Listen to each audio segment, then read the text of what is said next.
Hi guys, thanks for tuning in to another video on ForgottenWeapons.com. I'm Ian McCollum, and today we're going to look at a super cool unicorn of a rifle here.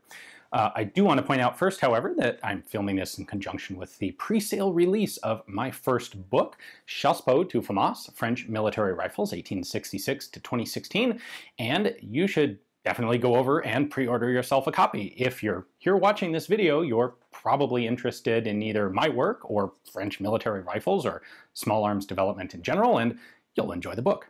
So, without any further ado, this guy is a French MAS 4956 in caliber 7.62 millimeter NATO. And while there are a lot of those floating around the United States as conversions done by Century International Arms when they imported 4956s, there was only a very small production run of these guns by the Saint-Étienne factory originally in 7.62 NATO. So the question is why? Well, until 1966, France was a member of NATO and part of the integrated military command structure of NATO. And when in the 1950s, in the mid-1950s, when NATO started to look at standardizing all of its small arms, which of course is the part of the big controversy of the M14 versus the FAL versus the EM2, while all of that's going on, of course, France is in NATO as well. And France is sitting here with they have at that point the MAS 49 rifle, which is pretty darn good rifle, and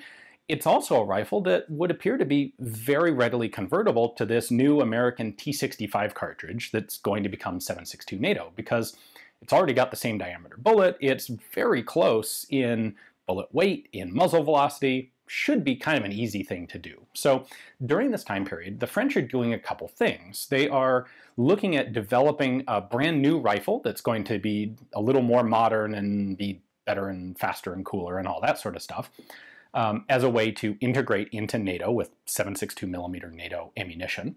And kind of as one of their backup plans, they also look at, well, costs a lot of money to buy all new rifles. What if we get a few new rifles and then we also convert our existing rifles over to the new cartridge? And that's where this comes about. So at the same time they were doing this, by the way, they were also modernizing the MAS 49 and turning it into the MAS 4956. This program in 7.62 NATO would really, the production would start in the late 1950s. So 1957, 58, they produced the guns. They did testing from like 59 through 61 or 62. By 1963, they scrapped the whole thing. So before we go farther, let me go ahead and show you exactly what differentiates this from a Century Arms conversion. All right, so I should probably talk about this stock for a moment as well, because that's going to attract some attention. Like, hey, it actually addresses the one big handling issue of the 4956. It's got a real pistol grip. Well, when these experimental NATO caliber rifles were made, there were a couple different styles of stocks that were used on them. There was one that was basically the same style as the original 4956, but with a longer length of pull, and they also used some of these. This would go on to also be used on the MSE 4956 competition rifles, and it's the exact same stock that would be used on the FRF1 sniper rifles as well. So, having discussed that, and by the way, there is also a cheek rest, which would be used when these rifles were equipped with telescopic sights. This brings your line of sight up nicely. Clamp that on there. So there's actually two versions of this. I believe this is the tall one, and there's also a slightly lower one, but this raises your cheek a little bit uncomfortably high for the iron sights, but very nicely for the APX optical sight. All right, but the markings. What actually distinguishes a real 7.62 NATO rifle from a Century conversion? That is primarily the serial number and the caliber markings. So on a normal 4956, you would have the serial number vertically right here. It would be a G or H prefix number. On this trials batch of rifles, they instead actually used NO, number, nombre, and a 3-digit serial number. So they made 150 of these. The serial numbers started at 100 or 101 and went to 250. So that is what you would expect for a serial number on these. And you'll find that serial number on several other parts as well, and it ought to match.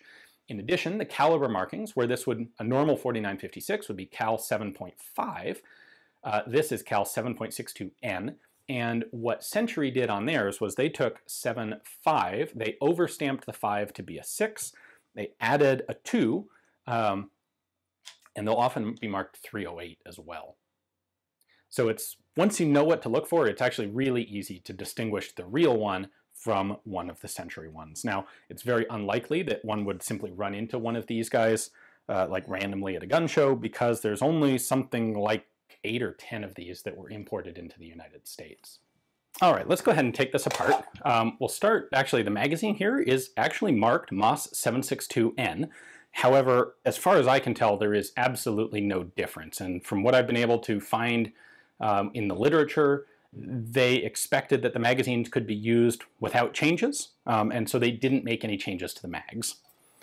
Now, the rest of the disassembly is going to go just like a standard 4956.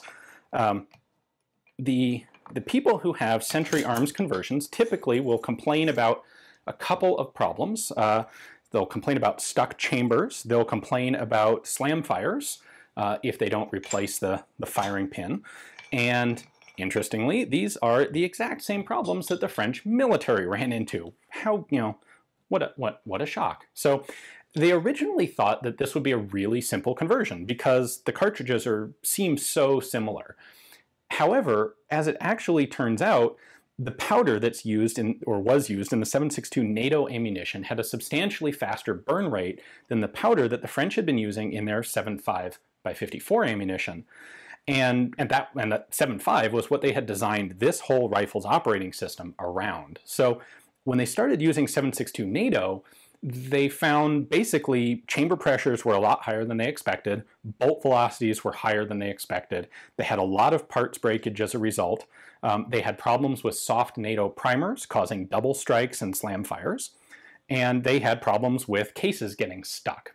If the chamber pressure is too high when you try to extract a case, it'll stick, you'll tear through the rim or otherwise fail to extract a cartridge. So interestingly, the same problems that Century had are exactly the problems that the French military had. So let's take a look at the internals. They did recognize the issue of an overly heavy firing pin causing problems with light primered ammunition. As I've mentioned before, the French 7.5 ammo was made with a pretty remarkably heavy or tough primer. There is a spring in here. And it tends to, on commercial rifles, cause slam fires. So the spring in this one is missing, but there was originally a firing pin recoil return spring there, and the whole firing pin has been lightened.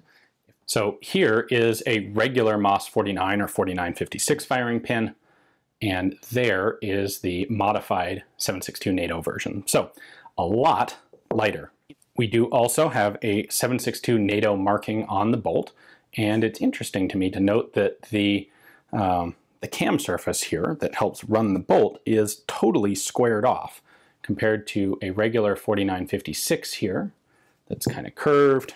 Here's one out of a MOS 49 that is also pretty distinctively curved right in there, where on the 7.62 NATO one, it's completely squared off.